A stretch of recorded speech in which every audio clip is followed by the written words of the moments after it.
What's up guys, BltzZ here today bringing you another video. In today's video I want to talk about an interesting and experimental build for Tifa. I want to do more of these types of videos for you guys, so let me know if you're interested. We often find ourselves using the same builds because they really are the most popular or efficient options. But I love to try out new stuff and see if there's other potential that we may be missing out on. So starting with Tifa, we will be trying to explore those other options that this game has for us. Let me know in the comments below, how have you guys been enjoying Final Fantasy VII Remake? I know it's been out for over a month now, but I found myself playing this game more than anything else. Many comments have been telling me that you guys have platinumed the game already and still find yourself replaying it over and over again, which says a lot about the effort that they put into this title.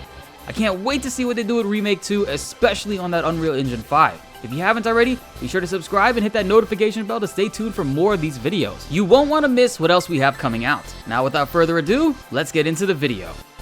In this video, we're going to be talking about and using Tifa's final weapon in the game, the Purple Pain. This is a missable weapon in Chapter 16, so be sure to hit Chapter Select and go back to get it once you complete the game, because I missed it myself.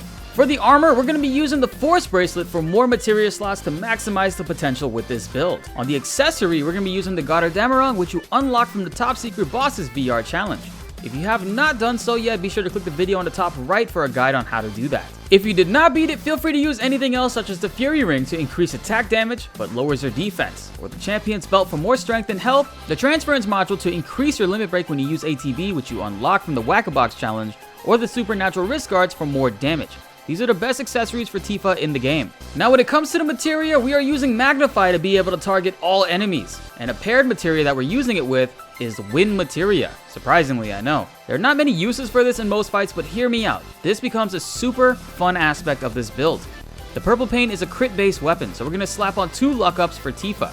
This way we can increase our crit chance and crit damage even further. Higher luck stat also increases how successful you are at stealing items from enemies. We are using the refocus materia so that we can get 3 ATB bars with Tifa. This is optional, so if you don't have the Damarang, feel free to switching this out for whatever else you prefer. HP up to have high health for Tifa. This weapon already boosts her health to about 5,500 health, but she is very fragile and a glass cannon, so more health only helps us out. First Strike materia so that we can start off encounters with the Wind materia and then build up our offense. First Strike also increases our luck by 1, but if you start off fights with Barret or somebody else, this really isn't needed, so feel free to switch this off to Parry materia or something like Healing or Chakra, or even Revive for hard mode. We have an MP up on Tifa. This build uses a tiny amount of MP, so this is optional as well. Feel free to switch this out with Revive, Healing, or Parry if you want.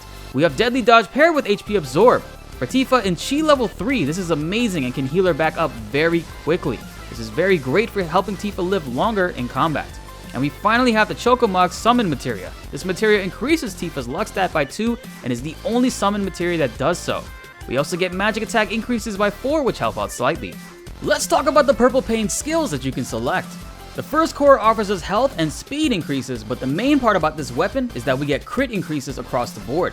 We can actually raise our crit chance and crit damage by 10%. Core number 2 gives us attack damage boost of 5%.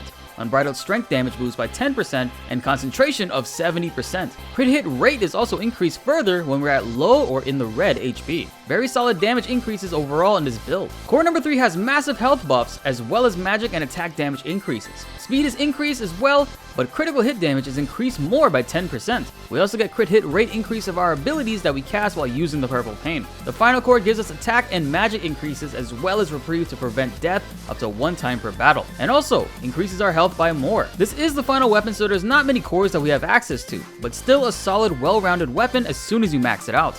The damage you can deal with this weapon thanks to the crit increases are pretty crazy. We start our fights by going into refocus thanks to Damarang. This gives us 3 ATB bars to build our offense. We want to only use Arrow the first level of the Wind materia spell so we can save MP by using only 4. Against trash mobs, Arrow will bring enemies to you when you cast it. Most of the time, this will pressure them and gives Tifa very free reign to do whatever she wants next. You can cheat trap those enemies or star shower them if you want.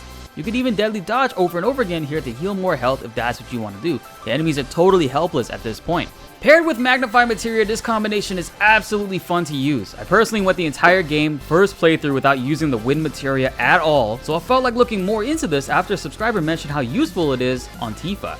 This brings another option to the plate when using Tifa, or any other character for that matter. There are so many different playstyles and builds we can come up with in this game.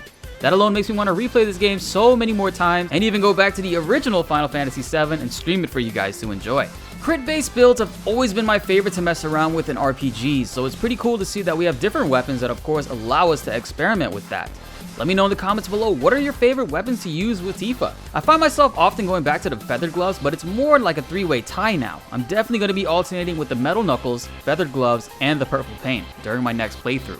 What are some of your unique combinations and materials that you guys love to use, and on which character? I still think enemy skill combined with HP absorb is my favorite hands down, but there are others I want to bring to you guys that are at least eye-opening to say the least. Refocus Myteria and Goddard Demerung are a crazy combination, plus I feel like with 3 ATB bars you build back limit break so quickly. And every time Tifa staggers an enemy, her limit break goes up at least 50%, it's pretty ridiculous. I can't wait to use this more in hard mode, as I felt like compared to the original game, the limit breaks did not come up that often in fights. This weapon build is great for trash mobs, however Arrow won't work this way against stronger enemies. You can use this build as well against bosses like Rude since he is weak to wind, but be sure to switch up your materia to fit your situation like we said before.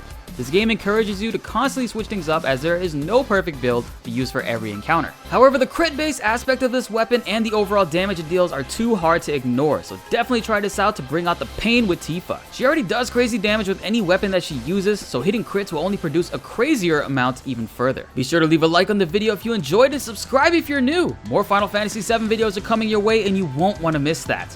My name is BltzZ and thanks for watching.